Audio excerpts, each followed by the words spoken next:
okay na. O mga kagulay. Dito tayo ngayon. So ang gawa po natin, magpo-pruning sa ating talong na 18 days na po ito ngayon.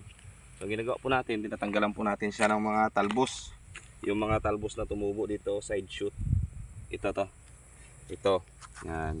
Ito yung mga gilid na to. Yan. Yan. Tinatanggalan siya ng dahon. Focus mo dito.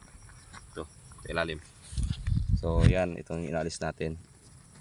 Yan. Tanggalan natin yan. Ito yung mga dahon na itong mga luma. Yan. Yan. Ganyan. Para yung focus niya. Yan. Para yung focus ng nutrients ay dito na mismo sa ano na to. Sa kanyang puno. So yun lang.